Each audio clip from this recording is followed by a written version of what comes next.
This is breaking news. It has been alleged that Tyler Robinson was living with his partner, a transgender man, and he is fully cooperating with the FBI. You have been selected to receive the Resident Presidential Scholarship from Utah State University. The value of this scholarship is approximately $32,000. This scholarship is available for 4 years or 8 semesters.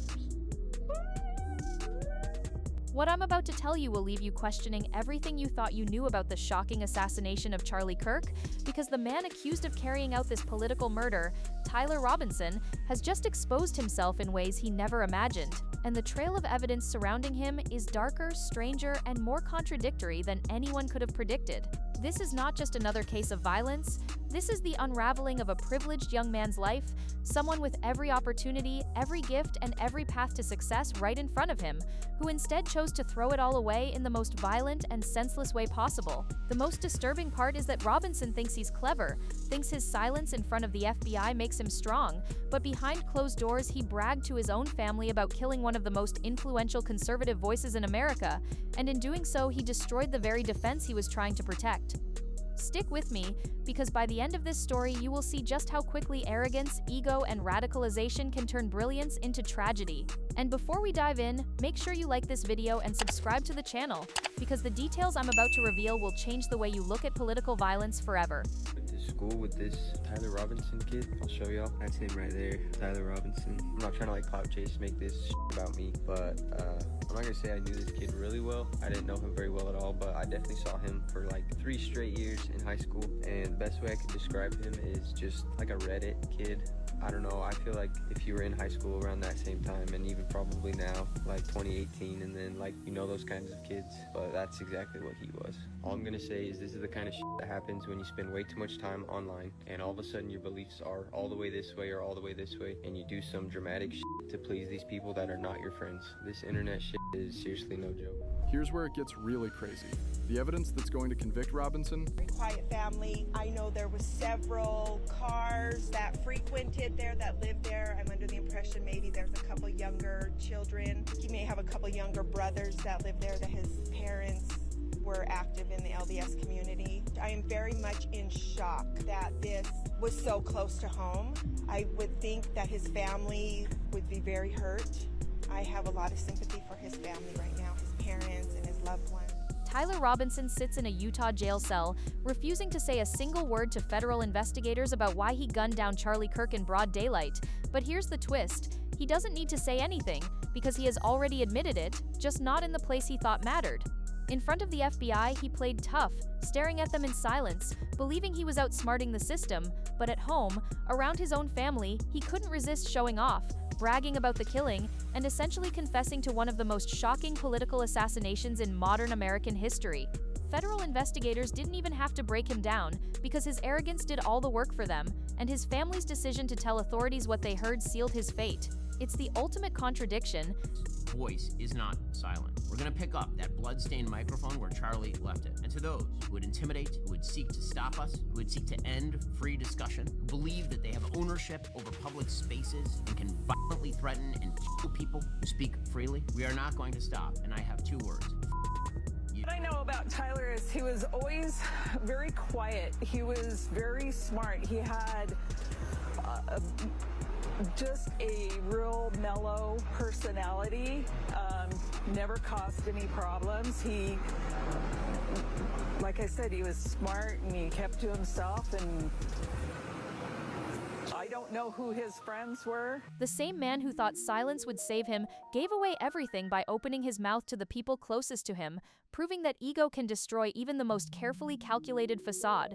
The betrayal came from within, and it's the kind of twist that feels ripped from a crime thriller. According to reports, Robinson openly admitted the murder during a family dinner, discussing Kirk's upcoming visit to Utah Valley University and venting about why he hated him.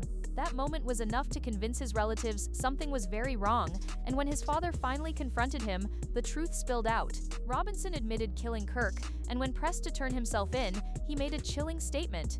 He'd rather die by suicide than surrender.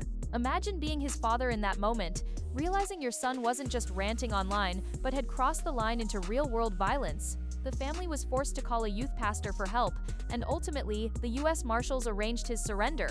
It's a horrifying picture of how a family's loyalty shattered in an instant when they realized their own blood had committed one of the most politically explosive crimes in recent memory. And it highlights the psychological tension between ego, guilt, and fear of punishment. And yet, despite his private confessions, Actually played a big role in how I thought about politics and how I put politics and God together. One day I was scrolling on TikTok. It was probably like 2020, and I found him, and I really just loved what he was saying. Robinson thought he could maintain control by staying completely silent with investigators, playing the role of the defiant rebel. But this arrogance is precisely what destroyed him, because his silence doesn't make him look strong, it makes him look guilty. Criminal justice experts point out that when suspects refuse to cooperate, prosecutors simply lean on the mountain of evidence piling up against them, and in Robinson's case, that pile is higher than ever. His contradictory behavior, speaking freely to his family but not the FBI, paints a portrait of someone too proud to admit guilt in public, but too arrogant to hide it in private, and that contradiction will be his downfall. What makes this story so much darker is the background Robinson came from, because this wasn't a boy from a broken home or a life of struggle. Robinson was the golden child, the perfect American success story on paper. He scored in the top 1% academically with a 34 on his ACT, graduated high school with a 4.0 GPA, and earned a full-ride presidential scholarship to Utah State University worth over $30,000. His mother even filmed the moment he was awarded the scholarship, her voice full of pride and joy as she celebrated his future. He grew up in a $600,000 six-bedroom home in Utah, the walls decorated with hunting trophies, a family active in their community, respected by neighbors, and described as quiet, respectful, and successful. Robinson was the type of student teachers adored, smart, disciplined, and well-behaved. On paper, he was destined for greatness, and yet that destiny crumbled almost instantly when he dropped out of college after just one semester. What makes this case chilling isn't just the murder itself, but the fact that someone with every opportunity to build a life of influence and stability chose instead to embrace violence and self-destruction. So what happened? How does someone go from straight-A honors student to political assassin? Classmates describe Robinson as a Reddit kid, the type who lived online, immersed in forums and rabbit holes where extreme ideologies fester. Criminologists have said that his trajectory fits the profile of someone who felt isolated, disillusioned, and gradually radicalized by the endless echo chambers of the internet. Friends and neighbors were stunned, unable to reconcile the quiet, respectful boy they knew with the man accused of murder. But when you dig deeper, it becomes clear. Robinson's online world became his reality. He wasn't surrounded by friends or mentors guiding him toward success, but by strangers on the internet feeding his ego and radical beliefs. The result is what we see now, a young man who threw away everything, not for money or desperation, but for ideology and attention, leaving behind devastation in his wake. The family dinner conversation is the detail that prosecutors will hammer home in court because it proves premeditation. Robinson wasn't acting in a moment of rage, he was planning, discussing, and obsessing about Kirk's visit to Utah Valley University weeks before the assassination. This conversation shows that Robinson had time to reflect, time to reconsider, and time to choose another path, but he didn't. Instead, he spoke with conviction about his hatred for Kirk, describing him as someone who spread hate, and then he followed through with action.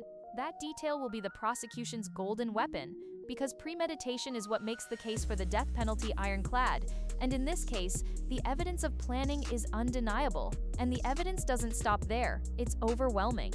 FBI investigators found Robinson's rifle wrapped in a towel, with bullet casings that contained bizarre and incriminating messages. Some were politically charged, with phrases like, "Hey fascists," "Catch," while others were disturbingly juvenile, mocking messages like, "If you read this, you're gay."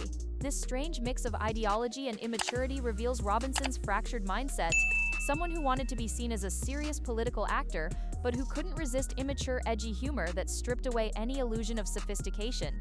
Add to that his DNA on the weapon, surveillance footage placing him at the scene, testimony from his transgender roommate who handed over Discord messages discussing the rifle and ammunition, and the digital trail of his online conversations, and you have a case that doesn't just suggest guilt, it screams it. The contrast between Robinson's intelligence and his immaturity is one of the most unsettling parts of this story. On one hand, he was smart enough to ace tests, earn scholarships, and plan a targeted attack. On the other, he left behind bullet casings inscribed with childish taunts, as if the murder itself wasn't enough to prove his point. This inconsistency reveals a psychological immaturity, a desperate need for validation, and a lack of true ideological depth. Experts have said that real masterminds maintain consistency in their messaging, but Robinson's mix of juvenile jokes and political slogans only proves how shallow and ego-driven his motives really were. Now, the legal consequences he faces are nothing short of devastating. Prosecutors are pushing for the death penalty, and given the political weight of this case, it's almost certain they'll pursue it at both the state and federal levels. Former President Trump has already demanded the harshest punishment, Attorney General Pam Bondi has weighed in, and the Department of Justice is considering multiple overlapping death penalty charges.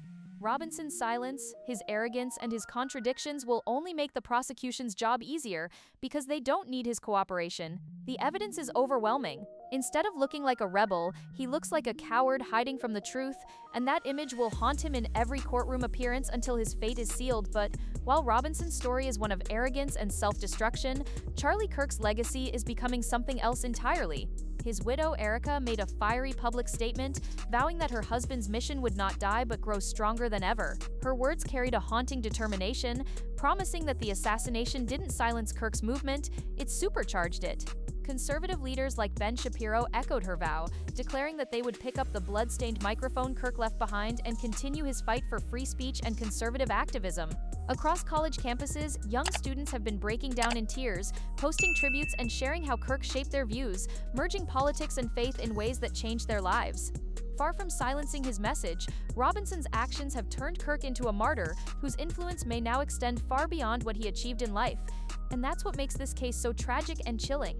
Tyler Robinson thought he was clever enough to plan the perfect political assassination, but his contradictions destroyed him. He was brilliant, but immature. He was courageous enough to confess to family, but too cowardly to face investigators. He was determined enough to plan an attack, but sloppy enough to leave DNA, inscriptions, and digital footprints everywhere. In the end, his arrogance, his ego, and his contradictions will be the reasons he faces the harshest punishment possible. The evidence against him is airtight, and the political weight behind this case ensures that prosecutors will not rest until the ultimate sentence is handed down. Robinson's story is a haunting reminder of how quickly brilliance can turn into tragedy, how radicalization can twist a promising future into a deadly path, and how ego can destroy everything. And yet, what lingers most about this story isn't just the crime itself, or even the punishment Robinson is destined to face, but the haunting lesson it leaves behind about the fragility of young minds consumed by ideology and ego. When we step back, we see a boy who had everything: a future mapped out, intelligence to rival anyone, and a family who believed in him, and yet that wasn't enough. In chasing validation online, in obsessing over extremist narratives, he traded his life for a fleeting sense of significance. That's the tragedy that echoes far beyond courtrooms and headlines. How easily brilliance can be corrupted when arrogance convinces you that silence is power, when anger convinces you that violence is purpose, and when loneliness convinces you that radical ideologies are family. Robinson didn't just murder a man, he murdered his own future, his family's peace, and his chance to leave a meaningful legacy. And perhaps that's the cruelest irony of all.